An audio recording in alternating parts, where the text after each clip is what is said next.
Howdy friends and neighbors, old Doc here. I just wanted to give you an update on a few things, such as the flooding, which is over, has been for a while. What else? The Bobcat and the AC deal. We're in the same spot as the last two videos. There's the thistle. I don't know what the hell kind of weed that is. I've never seen that around here before, but a lot of people around here I've never seen before either. So just everything's infiltrating the country. Okay, now, and I posted in the last video, now you can clearly see one of the wing dikes there. Now this tree is kind of in the road. There's another one. Get my hand out of the way so it isn't blurry. And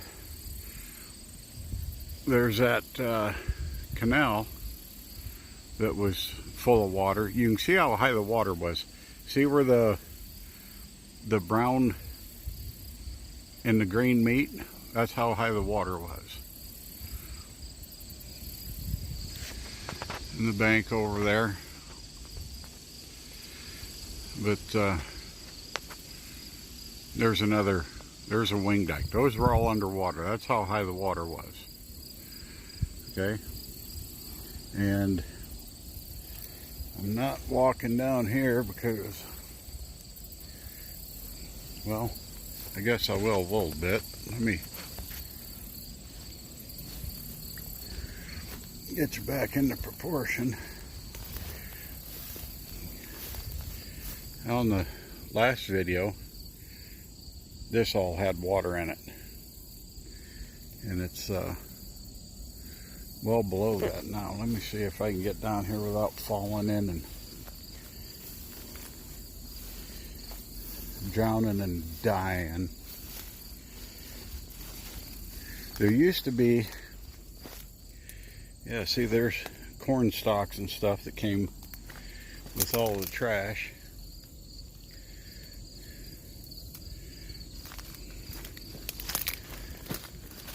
2x6. I don't know if you can see, that's quite a ways down. That's got to be at least 12 feet further down, because it was right here where I'm standing. You can't see for all the junk, weeds and shit. There's the rock and down to the water. But yeah, there she is. She's a lot slower. She's flowing back to normal pace, between 5 and 7 miles an hour. I'm gonna piss around here and fall. Navigation sign that the barges used to go by when they went up and down the river here. There used to be a lot of traffic on this river. Barge traffic and public boats, people skiing, fishing. Now you just pretty much see people that go out fishing, and that's not very often. And a friend of mine who works for a local boat company here in town, a small company. They've been in business a lot of years. They sell and repair boats, but my buddy Mick, and I've known him, geez, probably close to 55 years, somewhere around there. But anyway, he works for them, and there's a boat ramp down at the other park south of here. just probably about 8 blocks.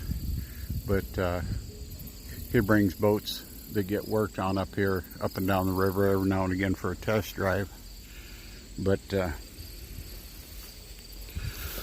yeah, there was,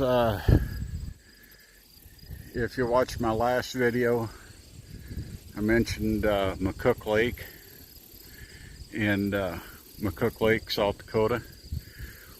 Last I heard, there was 50 homes that were destroyed. And also last I heard, probably 2 weeks ago, they still weren't letting people go to their property. Now, how they can do that, I don't know, but I'd be awful hard pressed. Well, we had a storm here several years ago. Knocked trees and things down, and power was out in town. And I went out of town to check on the horses, make sure everything was all right out there, and the old couple that lived out there, make sure they were all right. When I came back to town, they had fire trucks and what have you blocking the roads. Didn't want people in town. And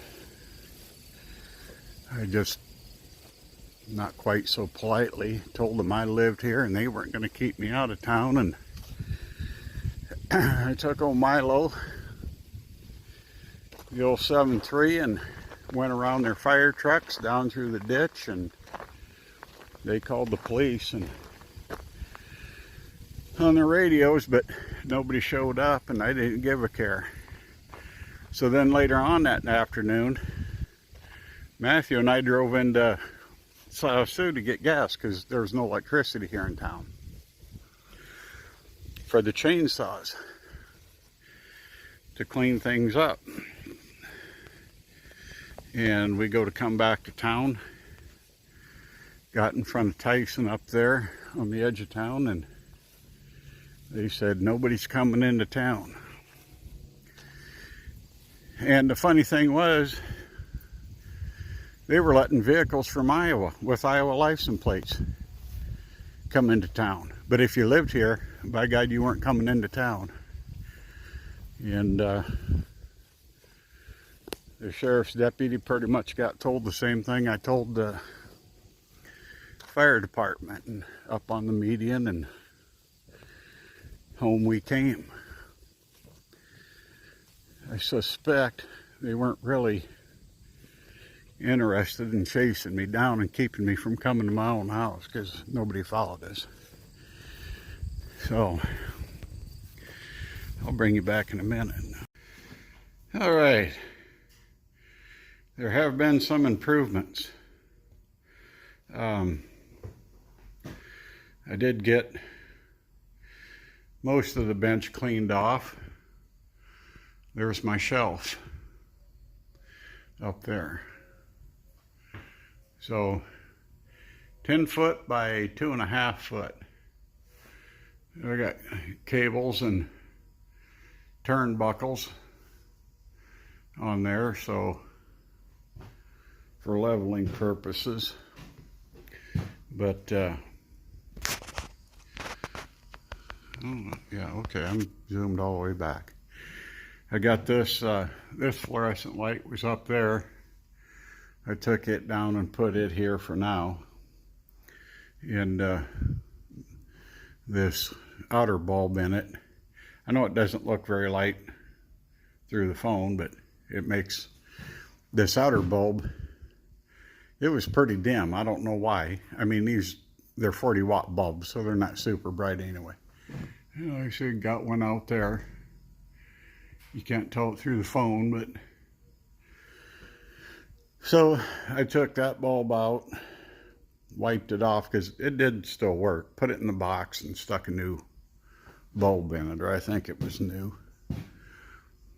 It may not be, maybe a used one that I took out of the other side or something. So we got that done to a certain extent. I still have cleaning to do. I need to make up an extension cord kind of like a power strip type deal. Plug in up there and fasten back here on one of these posts or something. So I got electricity down here. So we got that done since the last. So there's that update. Milo hasn't been started since the cold months. And today I started it, drove it around a little bit. I got a transmission line that leaks under there, so I need to replace it, or I don't know how much pressure is on those lines, because the guy just like cut it and put like a rubber gas line in there where it's leaking toward the front of the block, but on the side there's a metal clamp that holds the transmission lines firm, you know, so they're not sitting there bouncing and jarring, what have you. Well, the damn things, what they do is they fill up with sand and dirt, and it rots the lines out. That's where it's leaking. If you know how much pressure is in there, if a guy can just cut that and put a section of like I said, fuel line or something in there, rubber hose and hose clamps, let me know. If it's under very much pressure, I guess I'll spend $100 and some for new lines. Last but not least, for an update, there it is. The new AC unit. It came late. I finally got a hold of somebody at R&L. The guy told me, oh no, we never said it was going to be in on that day. It was going to be on this day. And I told the guy he was not right. Okay, we'll just leave it at that. Well, then he said, well, yeah, it was here, you know, yesterday. And I said, well, why didn't you bring it then? Well, it was after 5 o'clock and we didn't know if anybody was going to be home. Well, that's BS. So we had a little more discussion. Then he admitted, yeah, it's been here in the warehouse. We just haven't put it on the truck. Anyway, it's here. I put it in, put the A-coil in, and I used, instead of brazing it in like I usually do, I used Stay Bright. It's like a solder, like you solder water pipes. And it's made for this stuff. Had everything hooked up, pulled a vacuum on it, and it would hold a vacuum. I'd pull it down to 500, 400 microns, and shut the pump off, and after a little bit it would start losing its vacuum. So I did that a few times, same thing, did over a span of like 2 days, kept losing the vacuum. And so I went to town, got a bottle of nitrogen, and charged it with 180 pounds of PSI of nitrogen, because I wasn't sure how much pressure the A-coil was rated for, and I didn't want to overpressurize it and blow out the A-coil. So pressurized at 180 pounds, And it stayed there, and it stayed there. It stayed at 180 psi for 2.5 days. Didn't lose anything. And I'm thinking, how can you lose vacuum? You know, negative pressure, but not positive pressure. I've never ran into a situation like that before. So I called a friend of mine who has his own business, talked to him, and he said, there's no way. He said, something is wrong with your equipment. So I told him, I said, well, everything's hooked up. I said, come on out and check over my work. You pull a vacuum on it, see what you think, and we'll fire it up. So he did. And everything, he said, everything looks good and what have you. Now these come pre-charged with enough, they're supposed to be, enough Freon for 15-foot of line set. Sometimes it's under, sometimes it's over. That's why you want somebody else to check it, to make sure you have enough or you're not overcharged. So anyway, we fired it up. Everything was running fine. And then I started losing pressure after just a couple of minutes. So we came up, pumped it down, and went down and took the TXV valve cap off of the A-coil and looked down in there. Now TXV valve, all that does is it's supposed to save you energy by regulating how much Freon goes through what they call a piston. And all the piston is like in a, shit, I gotta think now, a jet, like a jet in a carburetor, okay? That's all it is. But the TXV valve regulates how much Freon goes through that jet or piston. And supposedly, you know, over a 10-year period, it might save you $10 in electricity or some horse shit. So we took the cap off the TXV valve and went to pull the piston or jet out and make sure it wasn't plugged. Well, from the factory, that jet or piston was mashed and mangled down inside that TXV valve. So we had to dig that out. And he said, how bad do you want this TXV valve? I said, just eliminate it, which you can do. So we pulled the TXV valve out and put everything back together, charged it back up, and it was 2 pounds low on Freon by the time all this is done. Now we may have lost maybe a pound in pumping it down and opening the system up, but my line set is actually probably close to 18 foot, so it's longer than 15 anyway. So fired it up, everything was running smooth for, I don't know, maybe a week, and it wasn't cooling anymore.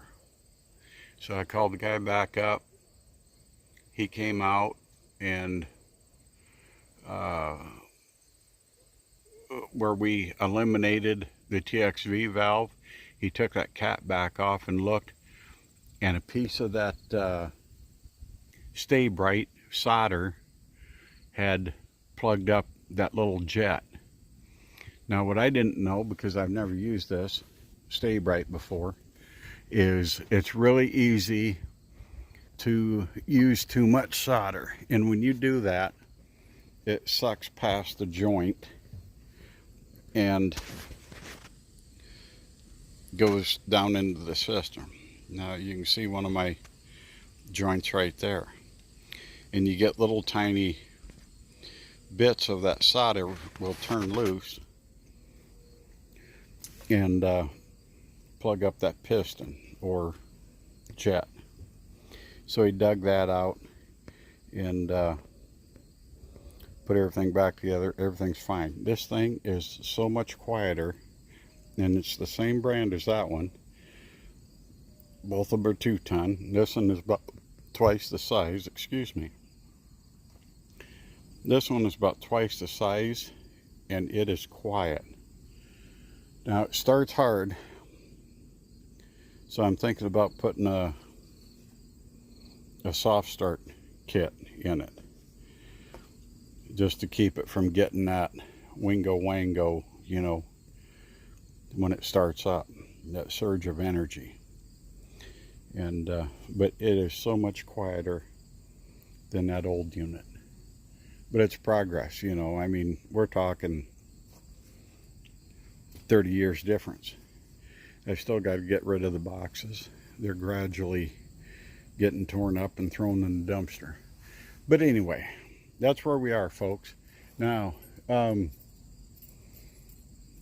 more than likely, I think this coming weekend, I'm going to pick up an engine for that Bobcat, and I think it's past due. I need to get work on it, because it's, I tell you what, it won't be long and snow's going to be hitting us in the ass. But I believe the next video, and I kind of wanted to have it done already, but I still haven't put that kit in that variable speed drive. So that's probably going to be the next video, is putting that back together, and then probably starting on putting that other engine, that 670 Predator, into the Bobcat. So that's where we're at, friends and neighbors.